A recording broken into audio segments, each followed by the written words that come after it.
أعوذ بالله من الشيطان الرجيم. بسم الله الرحمن الرحيم. Au nom d'Allah, le tout miséricordieux, le très miséricordieux. Le sermon, discours de Sayyida Fatima Zahra Salamullahi alayha concernant la propriété de Fadak. Louange infinie à Dieu omnipotent pour ce qu'il a accordé avec abondance, et grâce infinie pour ce qu'il a inspiré dans les cœurs humains. Éloge et louange pour toutes sortes d'abondance et toutes formes de grâce qu'il a toujours généreusement accordées d'avance, et pour toutes les grâces par lesquelles il entoure l'homme de tout temps, et dont le nombre est plus qu'innombrable, est loin de pouvoir être remercié proprement ou être compensé suffisamment pour leur réception, et dont la limite est loin d'être atteinte. Il est celui qui invite les gens à le remercier toujours et de lui rendre grâce pour tous ses bienfaits, pour qu'il les augmente encore plus. Il requiert les louanges gracieuses des gens, pour encore plus abonder ses grâces, et qui a secondé la prière pour l'augmentation de ses abondances. J'atteste qu'il n'y a aucun Dieu à part Allah, l'unique Créateur, et qu'il n'existe aucun partenaire pour lui. La phrase qui annonce il n'y a d'autre divinité que Dieu est une phrase qui est interprétée et basée sur les piliers de la pure dévotion, et qui réside dans notre cœur et dont la raison humaine reçoit la lumière. Ce même Dieu dont il est impossible de l'apercevoir avec des yeux humains, et que les langues humaines sont impuissantes à le décrire, et que l'espace de l'imagination humaine est par trop limité pour le concevoir. Il créa toutes les choses, et ce, non point avec une matière déjà existante ou bien en imitant un modèle quelconque, de même sans qu'il ait eu recours à un exemple pour leur création. De par sa puissance, il créa les créatures et leur donna existence selon sa volonté, sans qu'il ait eu besoin de leur création ou tirer le moindre profit par leur création. Il fit cela à seule fin de renforcer sa sagesse et d'informer les gens de leur obéissance envers lui, pour renforcer son pouvoir et pour que ce soit un signe de leur soumission et servitude envers lui, et pour honorer son invitation. Il établit ainsi la récompense dans l'obéissance et instaura le châtiment pour la désobéissance pour éloigner et sauver ses créatures de son courroux et pour les entraîner vers son paradis. J'atteste que mon Père Muhammad sallallahu alayhi wa sallam, que Dieu accorde la gloire et la paix à lui et à sa sainte famille, est le serviteur et l'envoyé de Dieu. Avant que Dieu ne lui donne cette mission, il l'avait déjà choisi, et avant de l'avoir créé, il lui avait choisi son nom, et avant de l'avoir nommé pour cette mission, il l'avait déjà élu, et ce, au temps où les créatures étaient encore dissimulées derrière le rideau de l'invisible. Et qu'elle était voilée derrière les rideaux effrayants du néant, et qu'elle s'y trouvait à sa limite extrême. Et ce à cause du fait que Dieu omnipotent et ayant pleine connaissance de la fin des choses dominait pleinement les événements, et que toutes les choses lui étaient connues d'avance. Dieu élut son prophète pour exécuter son amr, commandement définitif, et pour accomplir sa volonté décisive pour l'exécution inébranlable de ses commandements, et pour les renforcer décisivement et définitivement. Il vit le peuple divisé dans leurs religions diverses. Certains se tenaient prosternés devant les feux enflammés, certains adoraient et se prosternaient devant leurs idoles. Et quand bien même ils connaissaient Dieu par nature, ils le reniaient néanmoins. Dieu, grâce à la présence de Muhammad, que Dieu accorde la gloire et la paix à lui et à sa sainte famille, éclaira alors les ténèbres, et éloigna la noirceur des cœurs, et retira des yeux humains les rideaux obscurs et ténébreux qui les voilaient et les couvraient. L'envoyé de Dieu s'est mis à guider les gens, en écartant la perdition et en sauvant les âmes humaines. Il jeta la lumière de l'intelligence et de la clairvoyance aux yeux obscurcis et aveugler des gens, et leur rendit la vue. Il les guida vers une religion solide et constante, et leur mena vers le droit chemin. Et ce jusqu'au moment où Dieu omnipotent l'appela à lui avec une grande bonté et en toute liberté, avec enthousiasme et générosité. Pour ce, le messager de Dieu est maintenant soulagé de tous les maux et de toutes les souffrances de ce monde-ci. Il est maintenant entouré des anges bienveillants et le paradis et l'agrément de Dieu clément qui pardonne lui sont accordés, de sorte qu'il réside dans le voisinage de la grâce du puissant souverain des cieux. Par conséquent, que des salutations divines infinies soient accordées à mon Père, celui qui est son prophète et l'honnête porte-parole de la révélation divine, et son élu parmi ses créatures, celui qui procurait amplement l'agrément de Dieu bon et bienveillant. Que les salutations, la grâce et les bienfaits de Dieu soient accordés à lui. La vénérable Zahra Salamullah alayha regarda alors les personnes présentes et continua ainsi. Ô serviteurs de Dieu, vous êtes les porte-bannières et les exécuteurs responsables de la mise en pratique des commandements et des interdictions de Dieu. Vous êtes les porteurs de la religion et de la révélation divine. Vous êtes les fidèles gardiens de Dieu, les uns envers les autres, et les transmetteurs missionnaires des commandements divins à d'autres peuples et nations. Vous êtes les garants et les responsables du droit divin parmi les gens. Et Dieu laissa un pacte et un serment parmi vous, et un souvenir de lui-même en appointant son successeur, c'est-à-dire le livre éloquent de Dieu, aux côtés du Saint-Coran qui est véridique et juste, et une lumière éclatante et une splendeur brillante. Ces arguments, ceux du Saint-Coran, sont clairs et précis. Ses secrets sont dévoilés, ses subtilités minutieuses sont manifestes, et toutes ses apparences sont évidentes. Tout le monde envie ses partisans. Le fait d'obéir aux préceptes du Saint-Coran guide l'homme vers le paradis, et le fait de se soumettre à ses commandements cause le salut et la délivrance. Grâce à ce livre saint, on peut prendre connaissance des arguments, les preuves lumineuses de Dieu, et des prescriptions religieuses que Dieu glorieux a clarifiées pour nous. On peut aussi arriver à comprendre les commandements obligatoires et les bien interpréter pour respecter les interdictions défendues par Dieu.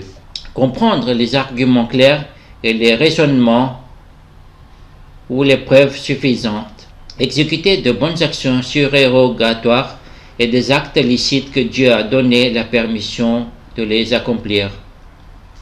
Ainsi, Dieu désigna la foi pour vous purifier de la mécréance, la prière pour effacer l'orgueil et la vanité de votre âme et vous purifier, l'aumône, la zakat pour la purification de votre âme, de tout vice et de toute souillure, et pour augmenter l'abondance de votre subsistance dans la vie, le jeûne pour raffermir, renforcer et confirmer votre dévotion religieuse, le pèlerinage de Hajj pour fortifier et raffermir votre religion, la justice et l'équité pour l'harmonie et la concordance mutuelle entre les hommes et la communion des cœurs, le fait d'obéir à nous les Ahlul Bayt, la sainte famille du prophète, pour établir et instaurer l'ordre de la société et pour la pratique des lois divines et religieuses.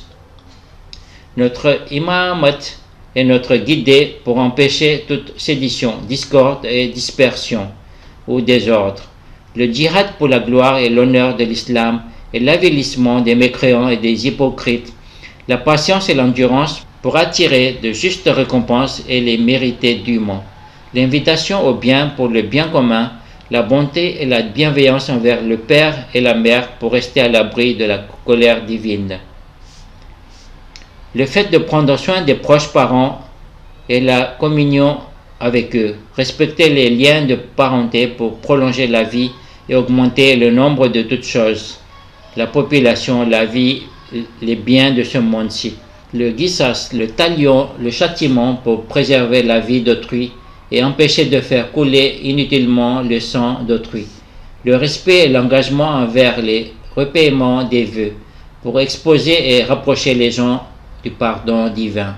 l'exactitude dans la mesure des récipients et des poids, pour empêcher de vendre moins, pour changer cette méchante tendance, l'interdiction de boire du vin, pour éloigner les gens de tout péché et de tout vice, l'abstinence d'accuser faussement les autres, pour empêcher la malédiction divine de tomber, pour empêcher la privation de toute grâce divine, la préservation de l'âme à commettre le vol, pour atteindre à la chasteté et à la pureté, et finalement l'interdiction de se comporter comme un mécréant et un polythéiste pour que la dévotion appartienne uniquement à Dieu, ainsi vous qui croyez.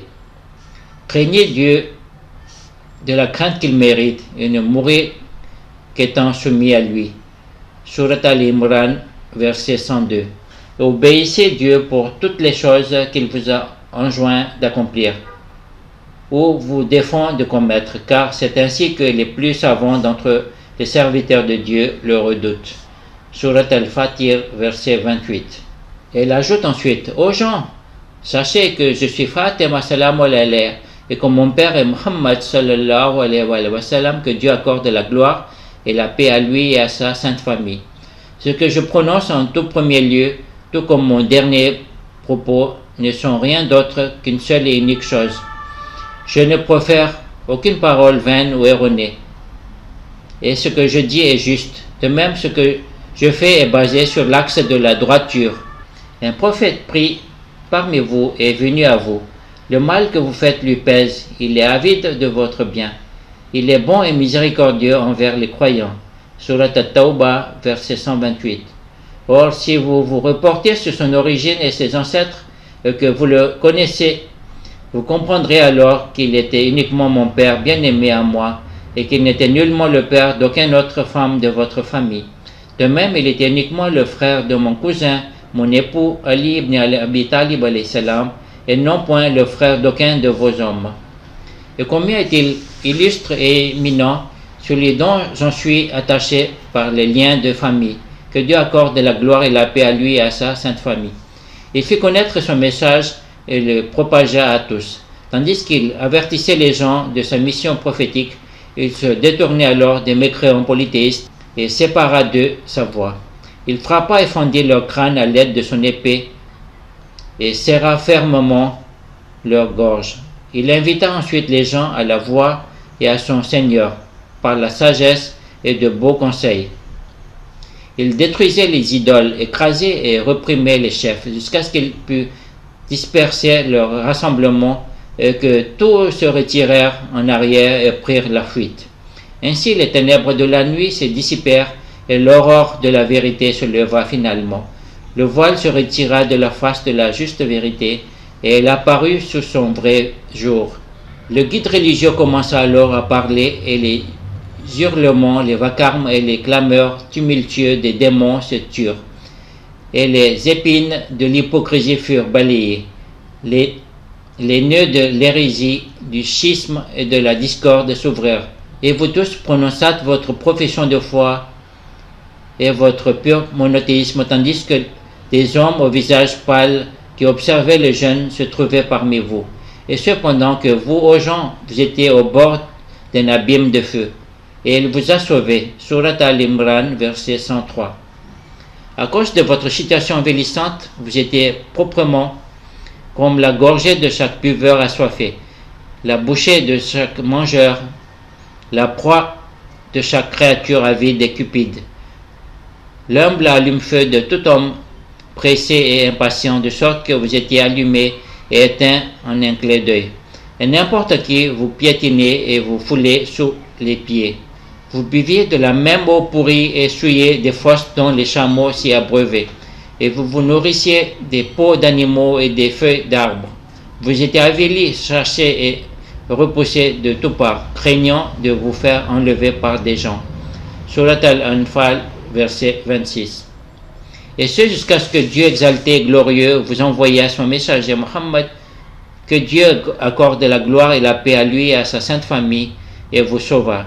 Tout ceci advint après bien des événements affligeants qui arrivèrent pour mon père, et ce après que le vénérable prophète, que Dieu accorde la gloire et la paix à lui et à sa sainte famille, fut attaqué et tourmenté par des guerriers, des loups arabes et des renégats sauvages qui possédaient le livre.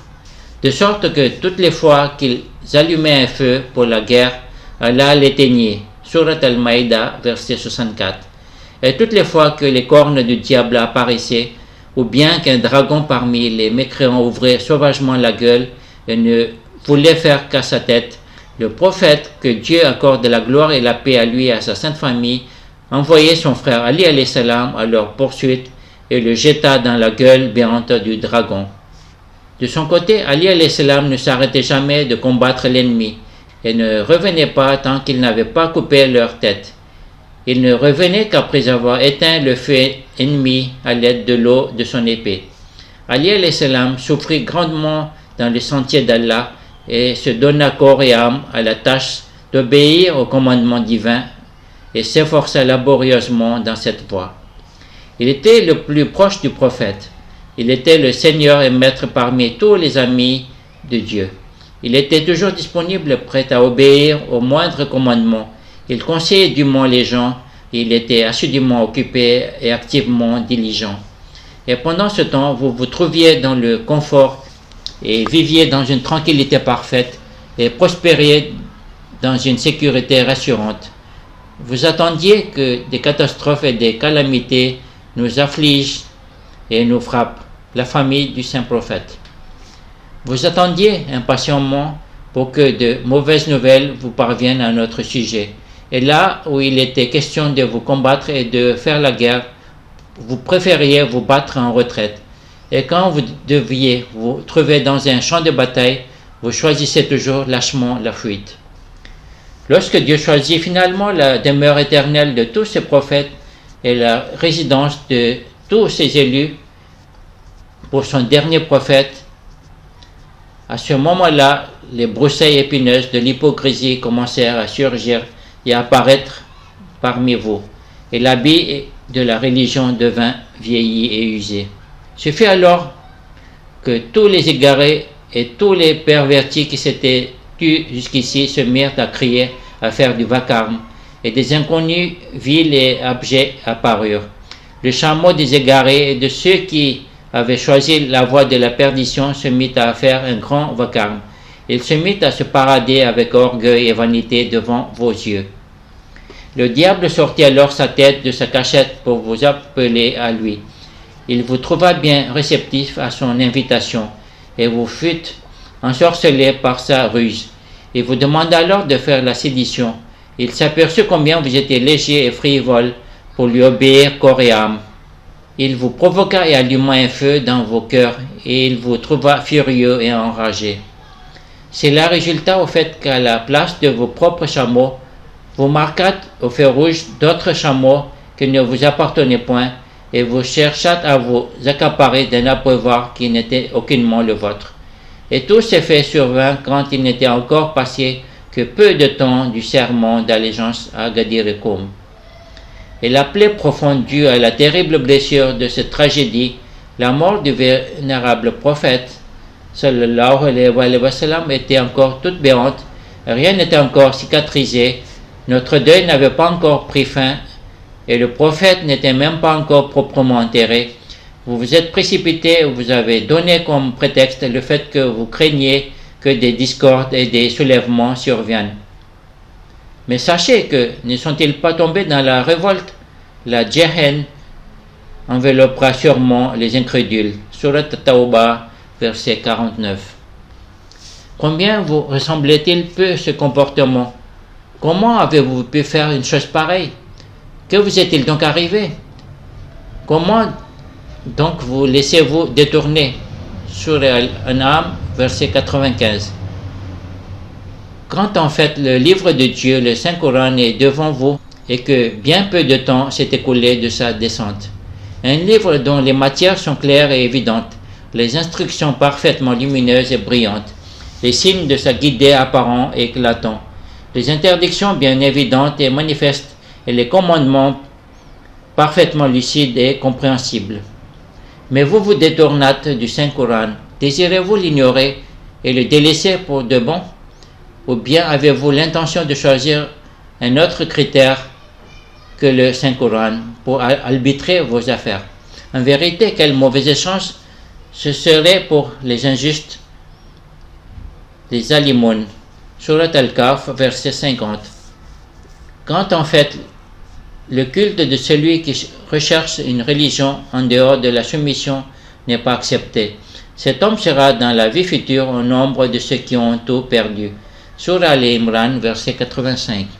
En fait, vous n'avez même pas daigné voulu attendre un peu pour que prenne fin tout désordre et que le farouche chameau de la succession califat se soumette à vous, et que le fait de prendre ses rênes pour le conduire et le manier vous devienne facile. Vous vous mettez alors à enflammer violemment les allumes-feu et les attisâtes de plus en plus pour arriver à votre fin. Et vous avez répondu à l'appel du diable égaré, et vous vous êtes donné comme mission l'action d'éteindre la lumière éclatante de la religion manifeste de l'islam et de détruire les traditions du prophète, choisi et élu par Dieu même. Tout doucement, vous êtes en train de boire du lait en cachette, sous prétexte d'avaler seulement son écume. Vous profitez des bénéfices du califat et vous agissez par ruse. Et vous marchez doucement en avant contre les enfants du prophète, les Ahlul Bayt, en vous dissimulant derrière les collines et les arbres, tout en étant à l'affût. De notre côté, tels ceux qui sont menacés par la pointe d'un poignard tranchant sur leur gorge, ou bien par la pointe d'une lance contre leurs entrailles, nous prenons patience et nous endurons. Et maintenant, vous voulez faire croire que nous ne bénéficions d'aucun héritage du vénérable prophète? Recherche-t-il le jugement de l'ignorance? Qui donc est meilleur juge que Dieu envers un peuple qui croit fermement? Surat Al-Maïda, verset 50. Ne pouvez-vous donc pas comprendre quoi que ce soit? N'êtes-vous pas conscient de cette vérité? Mais vous devez certainement le savoir aussi bien que moi. En effet, cette vérité ressemble au soleil splendide et resplendissant, et annonce clairement que je suis bel et bien la fille du saint prophète d'Islam, que Dieu accorde la gloire et la paix à lui et à sa sainte famille. Ô musulmans, est-ce donc juste que mon héritage me soit pris par force et qu'on me prive de cet héritage? Toi, ô fils d'Abu Quhafa, est-il écrit dans le livre de Dieu que tu devras hériter de ton père, tandis que pour ma part, je devrais être privé de l'héritage paternel? En vérité, quelle chose étrange énonces-tu là? Est-ce exprès ou par inimité que vous osez délaisser et ignorer ainsi le livre de Dieu? Ne savez-vous donc point que Sulayman alayhi salam hérita de Daoud alayhi salam? Surat Al-Naml, verset 16. Ou bien là où l'histoire de Yahya ibn Zakaria, Jean-Baptiste, fils de Zacharie, est racontée dans le livre de Dieu, Zacharie ne supplie-t-il pas à Dieu en disant « Accorde-moi cependant un descendant venu de toi. Il héritera de moi, il héritera de la famille de Jacob. » Surah Maryam, verset 6. Et dans un autre endroit dans le livre de Dieu, il déclara « Cependant, ceux qui sont liés par la parenté sont encore plus proches les uns des autres. » D'après le livre de Dieu, Surat Al-Anfal, verset 75.